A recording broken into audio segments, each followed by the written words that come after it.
Hey guys, coming to you straight from the man cave, or as I like to call it, my man corner. It's only a corner of my shop, but it's my man corner.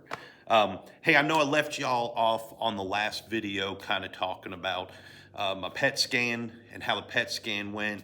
And then after the PET scan, that was when I started looking into, went to an oncologist, got back with my urologist, had another appointment with them. They love to visit with you. I think it just means they get to charge insurance more money. I'm blessed that I do have insurance through my wife's work, which is really good insurance, and it's covered most everything in this. That wasn't the biggest concern. Like, insurance wasn't the concern. The concern was getting better and whatever we had to do to get there. We were just very blessed that our insurance covered a lot of that. So I got my PET scan in the last video and got that out of the way. Like I said, I went to the urologist and then going to the urologist again, he's like, hey, get your second opinion. It looks like you set that up already at Vanderbilt. And he's the one that suggested Vanderbilt. So that was kind of cool of him to do that. So I did that. Oncology said, hey, you really need to get surgery. Radiation is probably not the road you want to go down. I did briefly entertain the idea of proton therapy. Again, these are things that these are my thoughts, my opinions. In no way, manner am I telling anybody what road to go down. You have to make that decision for yourself, ultimately. In fact, I had a gentleman tell me, listen, and this was on the prostate cancer support group on Facebook, and they are, God, huge help, man. If you're dealing with this, get on there, and you can go anonymous if you want, whatever you want to do.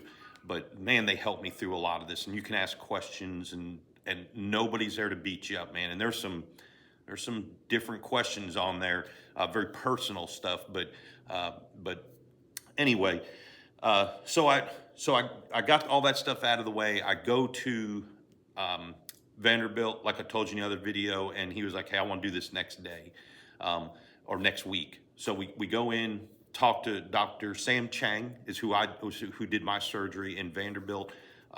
Amazing doctor. Sat down with me, talked me through step by step, man. And so did my original urologist that I went to. Step by step, and that's who you want, man. You want somebody that's going to walk with you step by step, and that you get the feeling like you're the only patient he's got or she's got. And that's really how Dr. Chang made me feel.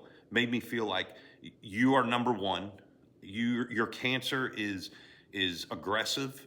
Again, it was Gleason 9, which is a aggressive cancer. But he's like, we got this.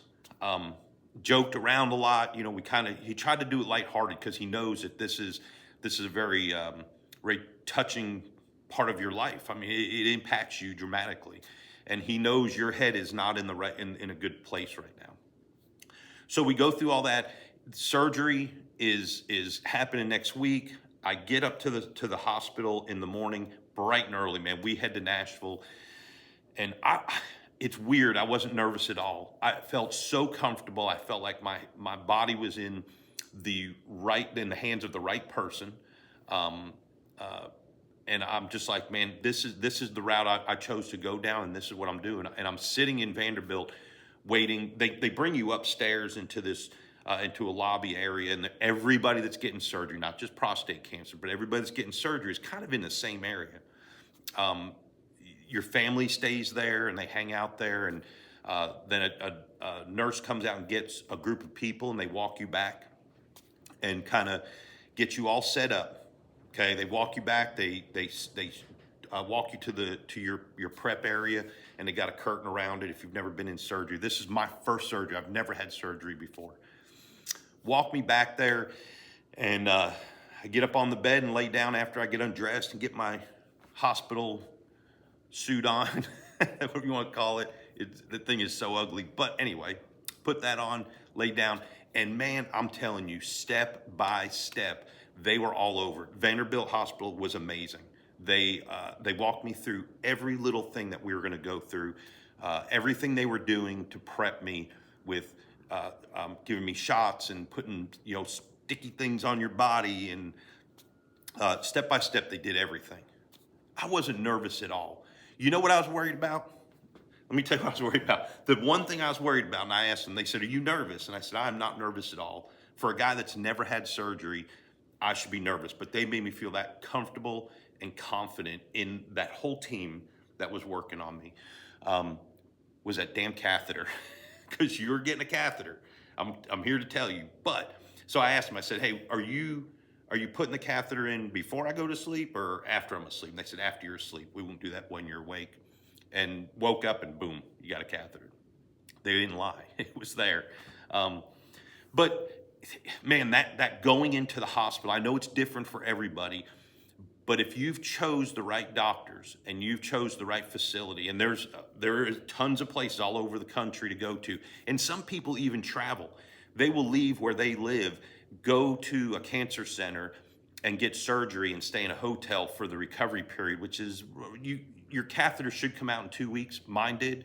I know there's some people that said theirs was out in a week. But the reason why that catheter is there is because when they do the surgery, they're cutting your urethra to remove it so that they make sure they get all the cancer, and then they have to sew it back together. So that catheter keeps that urethra tube, it keeps the urine and stuff off of it. So when you use the bathroom, so it needs to be there, it needs to heal properly. So all that happened, went back to surgery, man. I come out of surgery and man, I mean, and I'll show y'all in my next video, but they put 6 holes in my stomach. I come out of surgery, and boy, coming out of sedation is wild, man. I mean, I woke up and my kids coming walking in there, and I'm kind of out of it and got to talk to them. And you know, my wife was there, and actually the guy that hired me at the company I work for right now was there. Super great guy, man of God, and he loves people. Him and I have become pretty close over the years that we've worked together, and he was there. So it's just coming out of that fog. You're waking up, and you're just, if you've ever had surgery, you know what I'm talking about. And once you get out of that and you're in that recovery area and they move you to your room, all hands on deck, man. Everybody is there to help you. Everybody getting you out of bed and helping you, you know, adjust to the new things like your catheter, right? That was the surgery day. That was part of the surgery day, and this one's going to run a little bit longer, so I hope you got some time to hang out with me. But when I'm after surgery and I'm in the recovery area, and they process you through there, easy stuff, man. You get to see your family. They move you to your room. Some people go home the same day. I stayed the night and left the next day, and I was glad I did. I think everybody's body adapts differently. I'm in fairly good shape, so I wasn't worried about that. I work out, man, 5 days a week. I eat pretty healthy. I get the cheeseburger in, and you should too. So I always eat, you know, I always got my cheat meals that I like to eat. But being in good shape and being healthy, I think, helped this a lot. But my recovery was pretty good.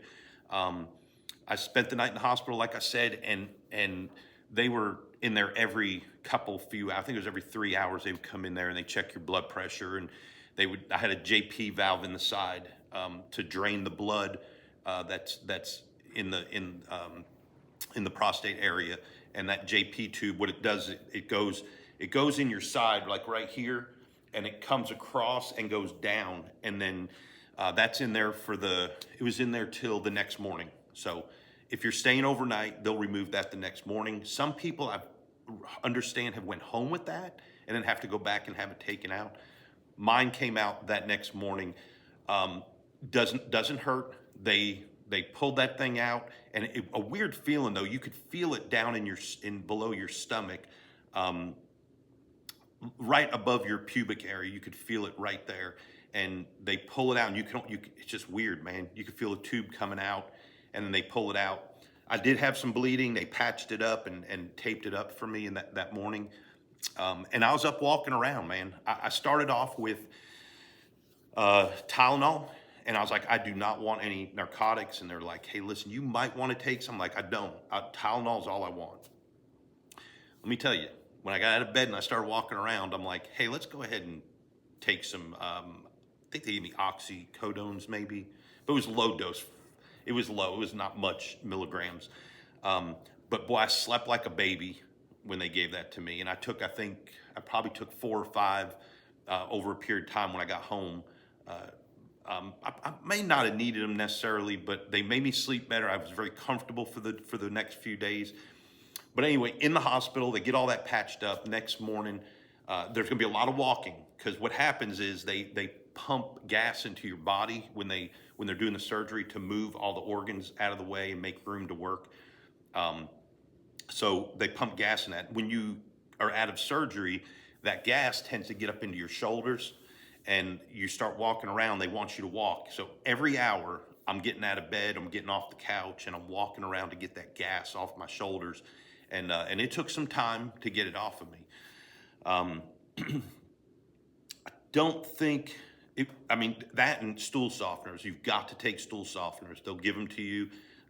You'll take those. You don't want to push, because you'll cause damage. There's so much going on. You've got the catheter in, so they don't want any pushing. There's a lot of interior stitches.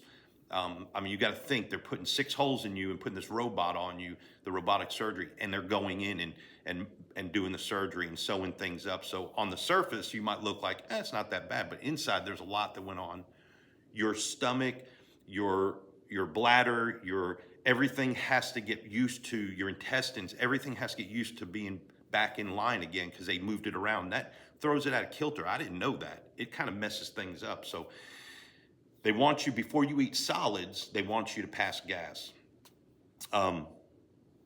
Couldn't do it, and I'm going to get into that in the next video, because I'm running a little bit long anyway on this one. But I'll get into that. I did have a few complications, and I want to walk through that with you, but I want to have enough time to walk through that with you. But as far as walking the gas, it took me a while to get some gas out of me, and actually pass gas like they wanted me to, so I can eat some solid food. So I stuck to just applesauce, prune juice. Whew, prune juice works, let me tell you. And I drank some, drank some other juice, pomegranate juice, which I enjoyed. So anyway, that's kind of surgery day and what to expect when you go into surgery. If you're concerned about surgery, hey, drop some things in the comments. I will try to help the best I can, based off my experience and some stuff I've read on the Facebook page that I'm a part of. But I can try to help answer some of them questions if you're nervous, or the people around you, somebody has it, your husband, your father or brother or whatever. But I'll be more than glad to help answer that. But the day of surgery is not a big deal. I'm telling you, it's not a big deal. So don't get too worked up. And I know people get anxiety about going to the doctor and the hospitals. Not that big of a deal. So that's it, man. Hey, I appreciate you guys. I'm glad you're chiming in here and watching my videos, and I hope it's working. I hope it's helping. This is not a fight to fight alone. Some people have friends and family and coworkers and that can walk them through. Some don't. So hey, like I said, if I can support you in the chat, drop them in there, man. I'll chat back and forth with you best I can. And then again, that Facebook page was a huge help to me and my wife. She's on it too. So hey, don't sweat it. Cancer, the prostate cancer is not a death sentence. You got this, we got this, and we're gonna beat it together. Y'all be good, take care of yourselves. Kill it, warriors.